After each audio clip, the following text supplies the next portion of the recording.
नमस्कार। YouTube के channel D education hub में मैं धर्मानंद आपका स्वागत करते हैं। आज हम लोग 8 दिसंबर 2019 को हुए सीटेट के पेपर को सॉल्व करेंगे। इससे पहले के वीडियो में मैंने बाल विकास एवं शिक्षा शास्त्र एवं पर्यावरण अध्ययन के 60 क्वेश्चन को सॉल्व किया है। आज के वीडियो में हम हिंदी के पेपर को देखेंगे जो 91 से 120 तक होगा। जैसा कि आप जानते हैं सीटेट में 15 क्वेश्चन गद्यांश और पद्यांश से पूछे जाते हैं और 15 क्वेश्चन पेडागॉजी से होते हैं। अगर आप गद्यांश और पद्यांश को अच्छी तरह से पढ़ लें तो आप 15 में 15 क्वेश्चन को सही कर सकते हैं। चलिए आज की शुरुआत करते हैं हम। नीचे दिए गए गद्यांश को पढ़कर पूछे गए प्रश्नों 91 से 99 तक के सबसे उपयुक्त उत्तर वाले विकल्प को चुनिए। हम लोग गद्यांश पढ़ते हैं। आधुनिक शिक्षा का नतीजा हमने देख लिया। हमने उस शिक्षा का नतीजा भी देख लिया जिसमें विकसित विज्ञान का सबसे महत्वपूर्ण स्थान है, जिसके कारण व्यक्ति को कहीं भी या कितना भी मिलने के बावजूद तृप्ति नहीं होती है। इसका कारण यही है कि शिक्षा के स्वाभाविक और आवश्यक अंगों को छोड़कर हमने ऐसे विषयों पर अधिक ध्यान दिया जो मनुष्य का एक तरफा विकास करते हैं, जिसके कारण व्यक्तित्व का बड़े से बड़ा भाग अतृप्त रह जाता है। बाल्यावस्था में भी कला शिक्षा को अभी तक उचित स्थान नहीं मिला है। जहाँ मिलता भी है वहाँ बच्चा 11-12 वर्ष के होते हैं उनके शिक्षा क्रम में कला प्रवृत्तियों को निकाल दिया जाता है। ऐसे ही हर्बर्ट रीड ने कहा है। हमारा अनुभव हमें यह बताता है कि हर व्यक्ति 11 साल की उम्र के बाद किशोर अवस्था और उसके बाद भी सारे जीवन काल तक किसी न किसी कला प्रवृत्ति को अपने भाव प्रकट का जरिया बनाए रख सकता है। आज के सभी विषय जिन पर हम अपनी एकमात्र श्रद्धा रखते हैं, जैसे गणित, भूगोल, इतिहास, रसायन शास्त्र और यहाँ तक कि साहित्य भी जिस तरह पढ़ाए जाते हैं, उन सबकी बुनियाद तार्किक है। इन पर एकमात्र जोर देने के कारण कला प्रवृत्तियों से भावना प्रधान होती है, पाठ्यक्रम से करीब करीब निकल जाती है। ये प्रवृत्तियाँ केवल पाठ्यक्रम से नहीं निकल जाती, बल्कि इन तार्किक विषयों को महत्व देने के कारण व्यक्ति के दिमाग से बिल्कुल निकल जाती है। किशोर अवस्था को इस तरह गलत रास्ते पर ले जाने का नतीजा भयानक हो रहा है। सभ्यता रोज बेढब होती जा रही है। व्यक्ति का गलत विकास हो रहा है, जिसका मानस अस्वस्थ है, परिवार दुखी है, समाज में फूट पड़ी है और दुनिया पर विध्वंस का जोर बढ़ा है। इस भयानक अवस्था को हमारा ज्ञान विज्ञान सहारा दे रहा है। आज की तालीम भी इसी दौर में साथ दे रही है। ये तो हमने गद्यांश को पढ़ा। अब चलिए इसमें देखते हैं क्वेश्चन को। क्वेश्चन नंबर आपका 91 है। अनुच्छेद के आधार पर हमें किस पर सर्वाधिक ध्यान देने की ज़रूरत है? इसका ऑप्शन नंबर है आपका 2, कला प्रवृत्ति पर। आप तो इसमें देख लेंगे खुद ही। चलिए क्वेश्चन देखते हैं 92। अनुच्छेद के अनुसार गणित, भूगोल, इतिहास आदि विषय हैं। अब पैराग्राफ ध्यान से पढ़ेंगे तो उसमें आपको सबके आंसर मिलते जाएंगे। इसका सही जवाब है तर्क प्रधान। चलिए क्वेश्चन नंबर देखते हैं 93। ज्ञान विज्ञान को बहुत अधिक महत्व देने के कारण समाज उन्नति कर रहा है, समाज में विभाजन हो रहा है, व्यक्ति सृजन की राह पे है, व्यक्ति विध्वंस की राह पे है। इसका सही जवाब है समाज में, ऑप्शन नंबर आपका 2 है, समाज में विभाजन हो रहा है। चलिए क्वेश्चन देखते हैं 94। किशोरावस्था में तार्किकता की प्रधानता और भाव के अभाव में डैश का रास्ता अपना रही है। इसका सही जवाब है ऑप्शन नंबर 1, पतन। 95। चलिए देखते हैं 95 क्वेश्चन। इनमें से कौन सा शब्द समूह से भिन्न है? तार्किक, स्वाभाविक, साहित्यिक, अभिव्यक्ति। इसका सही जवाब है अभिव्यक्ति। क्वेश्चन नंबर 95 का सही जवाब है 4। चलिए क्वेश्चन नंबर देखते हैं 96। आज की तालीम भी इस दौर में साथ दे रही है, वाक्य में निपात है। आज भी इसमें, इसका सही जवाब है 2। 2 और भी सही है। चलिए जान लेते हैं निपात क्या है। निपात क्या है? निपात की परिभाषा देखते हैं। निपात का प्रयोग किसी भी विषय में, किसी भी वाक्य में बल देने के लिए प्रयोग किया जाता है। इसके रहने या न रहने से वाक्य में कोई फर्क नहीं पड़ता है। जैसे आपको हम दिखाते हैं, बताते हैं। राम भी जानता है, जिसमें आपका भी निपात है। अगर निपात को हटा दिया जाए, राम जानता है, इस तरह आपके वाक्य में कोई परिवर्तन नहीं था। निपात बस आपको उस वाक्य में बल देने के लिए प्रयोग किया जाता है। चलिए क्वेश्चन नंबर देखते हैं आपका। आप विकसित शब्द में प्रत्यय है। सित, इत, त, सत। इसका सही जवाब है आपका ऑप्शन नंबर 2, इत। प्रत्यय जानते हैं, जो किसी भी वाक्य में वाक्य में सबसे पीछे लगता है, उसे प्रत्यय कहते हैं। चलिए क्वेश्चन नंबर देखते हैं 98। अनुच्छेद के आधार पर कहा जा सकता है आधुनिक शिक्षा का नतीजा सुखद है, दुखद है, औसत है, पता नहीं। इसका सही जवाब है दुखद है। चलिए क्वेश्चन नंबर देखते हैं 99। आधुनिक शिक्षा में किस विषय को सबसे अधिक महत्व दिया जाता है? कला को, भाषा को, विज्ञान को, इतिहास को? 99 का आपका सही जवाब है विज्ञान को, क्योंकि पूरे गद्यांश का शीर्षक ही विज्ञान है। चलिए क्वेश्चन नंबर देखते हैं। ये क्वेश्चन आ गया आपका काव्यांश से। निम्नलिखित काव्यांश को पढ़कर पूछे गए प्रश्न के सबसे उपयुक्त उत्तर वाले विकल्प को चुनिए।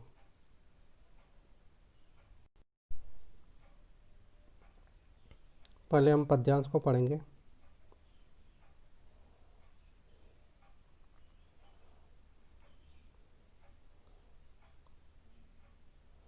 अब पद्यांश को पढ़ लीजिएगा, हम सीधे आंसर पे आते हैं। क्वेश्चन नंबर 100 है आपका। हेमकृत का आशय है। 100 का 100 का आपका सही जवाब है बर का मुकुट। इसके आगे क्वेश्चन नंबर देखते हैं।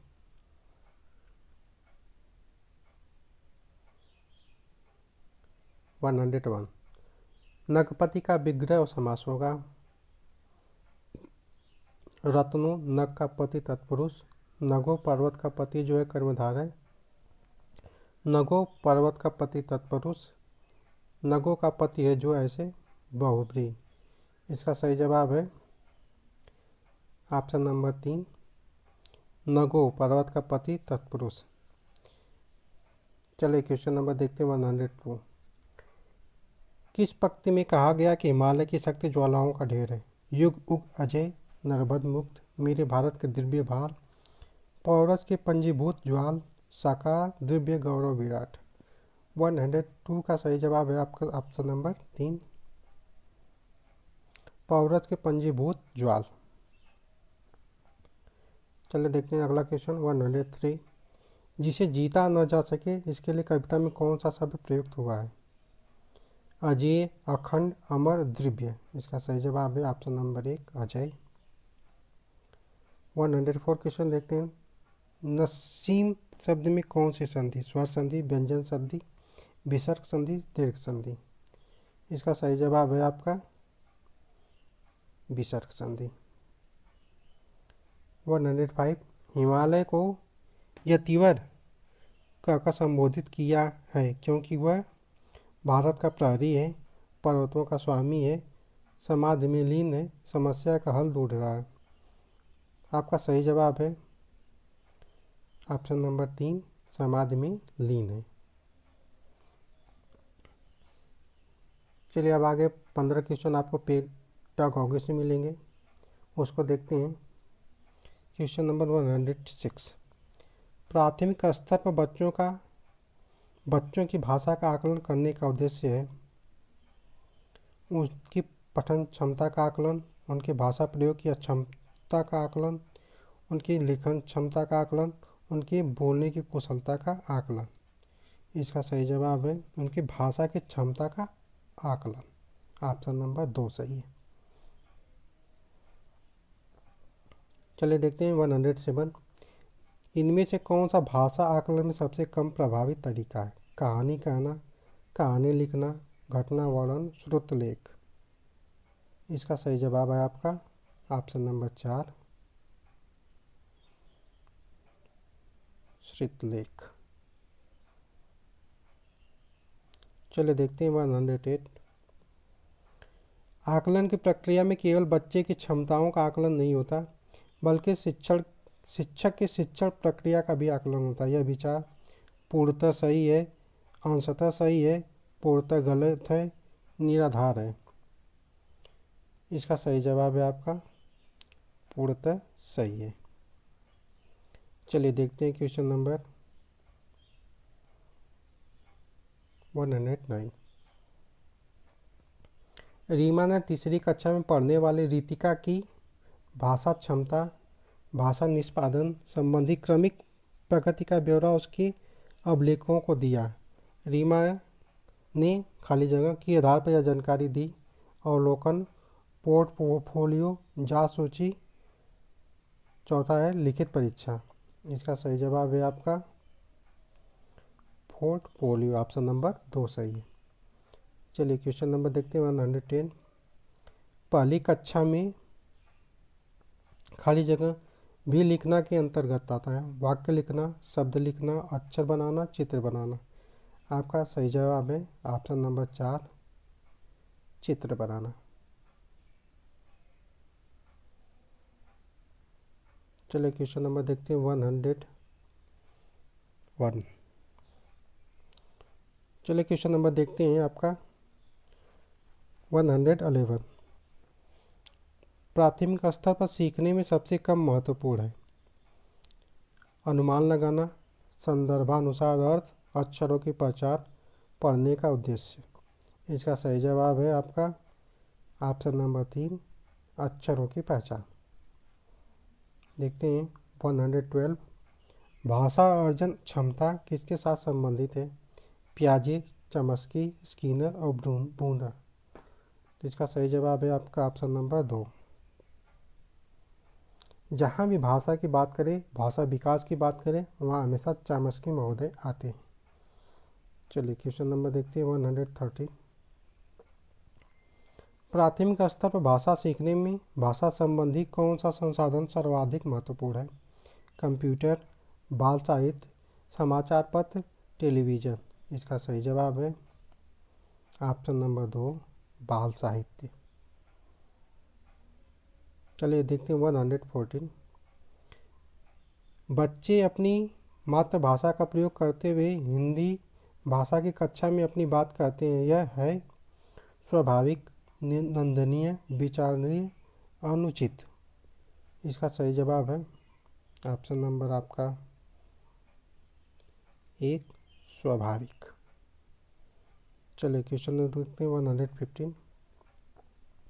बहुभाविकता हमारी पहचान भी है, हमारी खाली स्पेस व का अभिन्न अंग है। सभ्यता संस्कृति, सभ्यता साहित्य, संस्कृत साहित्य, संस्कृत चुनौतियाँ। इसका सही जवाब है आपका ऑप्शन नंबर फर्स्ट सभ्यता और संस्कृति। चलिए देखते हैं 160। प्राथमिक स्तर की पाठ्य पुस्तकों में कार्टून, भाषण, विज्ञापन आदि बच्चों की भाषा क्षमता विकास में है सहायक, बाधक, निरर्थक, अनुपयोगी। इसका सही जवाब है ऑप्शन नंबर 1 सहायक।